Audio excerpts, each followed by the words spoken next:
السلام علیکم لسنرز، آج جو میں ناول ریڈ کرنے جا رہی ہوں وہ ہے میں ایک جگنو، جو کہ تحریر ہے میمونہ نصر اللہ کی۔ چلیے شروع کرتے ہیں اس کی قسط نمبر 2۔ ناول شروع کرنے سے پہلے میری آپ سب سے ریکویسٹ ہے کہ اگر آپ نے چینل کو سبسکرائب نہیں کیا تو پلیز اسے سبسکرائب کر دیجیے، ساتھ ہی بیل آئیکن کو پریس کریں تاکہ ہر نئے آنے والی قسط کی اپڈیٹ بھی آپ کو ملتی رہے۔ ویڈیو کو لائک کریں، کمنٹ ضرور کیا کریں تاکہ ہمارے چینل کی ریٹنگ اچھی ہو سکے۔ چلیے شروع کرتے ہیں۔ بہت اچھے ہوئے، ہمیشہ کی طرح، وہ مسکرائی تھی۔ انڈوں اور ٹماٹروں کی ضرورت نہیں پڑے گی، ابو نے اسے چھیڑا۔ گھر کے لیے تو ان کی ہمیشہ ہی ضرورت پڑتی ہے ابو جی، وہ ہنس دیے تھے۔ اللہ کامیاب کرے تمہیں، آمین۔ سب نے زیر لب آمین کہا تھا۔ کھانے کے بعد نماز پڑھ کر وہ علی کے کمرے میں چلی آئی تھی، جو بیڈ پر بیٹھا کچھ لکھنے میں مصروف تھا۔ اس کے گرد کتابیں تھیں۔ واہ بھائی، میرا بھائی اتنا لائق کب سے ہو گیا؟ مریم نے مسکراتے اس کی کتابوں کو دیکھا۔ اسے دیکھ کر علی نے گہرا سانس لیا۔ وہ رجسٹر ایک طرف رکھ چکا تھا۔ مریم کچھ کرو، ابو تو مجھ پر زمین تنگ کیے جا رہے ہیں۔ شرم کرو، ابو کے لیے ایسا بولتے ہو؟ جس دن سے میرے دوست آئے تھے دروازے پر، اس دن سے ابو نے میری نمازوں کی نگرانی شروع کر دی ہے۔ مسجد میں سب نماز پڑھ کر جا چکے ہوتے ہیں لیکن میری قضا نماز چل رہی ہوتی ہے۔ قسم سے ٹانگوں میں درد ہو جاتا ہے۔ اور تو اور میری اکیڈمی بھی ابو نے ختم کروا دی ہے۔ خود پڑھاتے ہیں اور جو کالج کا سبق ہو روز یاد کروا کر اس کا ٹیسٹ لیتے ہیں۔ بس اس کے آنسو ہی جھلکنے والے تھے، ورنہ تو وہ پورا ہوا بیٹھا تھا۔ مریم نے بہت کنٹرول کر کے اپنے قہقہے کو قابو کیا تھا، جو بس مسکراہٹ کی صورت ظاہر ہوا تھا۔ کون سے ایسے دوست ہیں جن کی وجہ سے یہ صورتحال اتنی پیچیدہ ہو گئی؟ کالج کے دوست ہیں۔ سچ بتاؤ بیٹا۔ مریم نے ڈیلے گھمائے۔ دوپہر کے وقت آئے تھے مجھ سے ملنے۔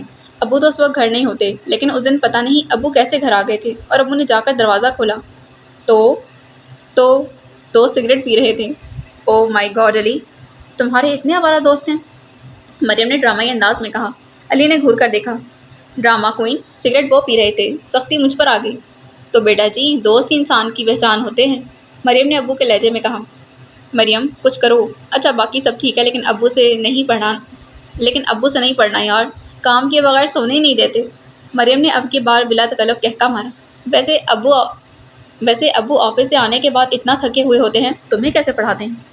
سیم ایگزیکٹلی، میں نے بھی ابو سے یہی کہا تھا کہ ابو جی آپ تھکے ہوئے ہوتے ہیں، میں اکیڈمی میں پڑھ لوں گا، لیکن نہیں، ابو کہتے ہیں یہ احساس پہلے کر لیتے، باپ تھکا ہوا آتا ہے خود ہی پڑھ کر اچھا رزلٹ دے دوں۔ اس کے لیے ابو کو منع نہیں کروں گی، باقی دیکھتے ہیں کیا ہو سکتا ہے۔ علی کھا جانے والی نظروں سے اسے دیکھنے لگا۔ سب سے بڑا مسئلہ تو یہی تھا جو نہ امی حل کر کے دے رہی تھی نہ مریم۔ اسے ابو جیسے سخت استاد سے نہیں پڑھنا تھا یار۔ وہ واپس ہاسٹل آ چکی تھی۔ ریسرچ کے لیے کافی کام رہتا تھا۔ کام کے ختم ہونے کے بعد اس نے پھر گھر جانا تھا اور علی کے لیے وہ اس بار اپنی طرف سے بہت کچھ لینا چاہتی تھی۔ بیچارہ آج کل دکھی آتما بنا رہتا تھا۔ شاپنگ مال میں مردانہ کپڑوں کی دکان میں گھومتی وہ علی کے لیے شاپنگ کیے جا رہی تھی۔ ایک جانب سے وہ شرٹ چیک کر رہی تھی، جب نگاہ اٹھائی تو دوسری جانب سے میر ہاشر اس کے سامنے کھڑا تھا، وہ بھی شرٹ چیک کر رہا تھا۔ مریم منہ بناتی پھر سے اپنے کام میں لگ گئی۔ ہاشر تو پہلے ہی اسے دیکھ چکا تھا۔ وہ 3 شرٹس کو سلیکٹ کرتے ہوئے مڑی تو ہاشر نے اسے آواز دی، ایکسکیوز می مریم عالم۔ مریم نے گردن موڑ کر اسے دیکھا۔ جی؟ اس نے آئیبرو اٹھایا۔ 1 منٹ رکیں۔ وہ یہ کہتا سائڈ سے مڑ کر اس تک آیا اور اس کے قریب آ کر کوٹ کی جیب سے اپنا والیٹ نکالا۔ 5-5 ہزار کے کچھ نوٹ گن کر اس کی طرف بڑھائے تھے۔ یہ آپ کا قرض، بہت شکریہ آپ کا، آپ نے ہماری مدد کی۔ مریم نے سنجیدگی سے نوٹوں کو دیکھا۔ یہ آپ کی رقم سے زیادہ ہے، شکریہ کے طور پر۔ میر ہاشر نے سنجیدگی سے نوٹ اس کی جانب بڑھاتے کہا، محترم انسان، میں مریم عالم ہوں اور مجھے راہ چلتے اپنے قرض واپس لینے کی عادت نہیں ہے۔ دوسری بات، مشکل وقت میں آپ کی مدد کی تھی میں نے، تو اس ناطے آپ کو کچھ لحاظ کر لینا چاہیے تھا۔ قرض جیسے احسان یوں نہیں اتارے جاتے، وفاداری بھی کوئی چیز ہوتی ہے، لیکن آپ کو کیا معلوم کہ وہ کیا ہوتی ہے؟ ٹھنڈا لہجہ، سخت الفاظ اور سنجیدہ نگاہوں سے مریم نے اسے رتاڑا تھا۔ وہ اس کے جواب کا انتظار کیے بغیر آگے بڑھ گئی تھی۔ میر ہاشر نے کچھ کہنے کو منہ کھولا تھا لیکن پھر خاموشی سے اسے جاتا دیکھتا رہا۔ اس کی باتوں نے اسے چونکا دیا تھا اور اس کی اٹھی گردن اور اس کے لہجے کو یاد کر کے اس کے ہونٹوں پر ہلکی سی مسکراہٹ ابھر کر معدوم ہوئی۔ وہ دوسری جانب سے ایک اور شرٹ اٹھا کر ریسیپشن پر کھڑی تھی، پھر وہ بل ادا کرتی وہاں سے جا چکی تھی۔ میر ہاشر پھر اپنی شاپنگ کرتا رہا لیکن پھر وہ اس کے دماغ سے نکل نہیں پا رہی تھی۔ پھر وہ ایک زنانہ رسٹ واچ لیے وہاں سے باہر نکلا تھا۔ شکریہ کے طور پر اضافی پیسے نہیں، کوئی تحفہ ہی اچھا لگتا ہے میر ہاشر۔ وہ اس کی وفاداری کی بات کو یاد کر کے پھر سے مسکرا دیا تھا۔ پہلی ملاقات میں جتنی زہر لگی تھی پتہ نہیں اب کیوں نہیں لگ رہی تھی۔ پچھلی بار ایسی باتوں نے اسے وسعت دلایا تھا اور اب نینا اور ناز کل شام کو ہاسٹل آنے والی تھی۔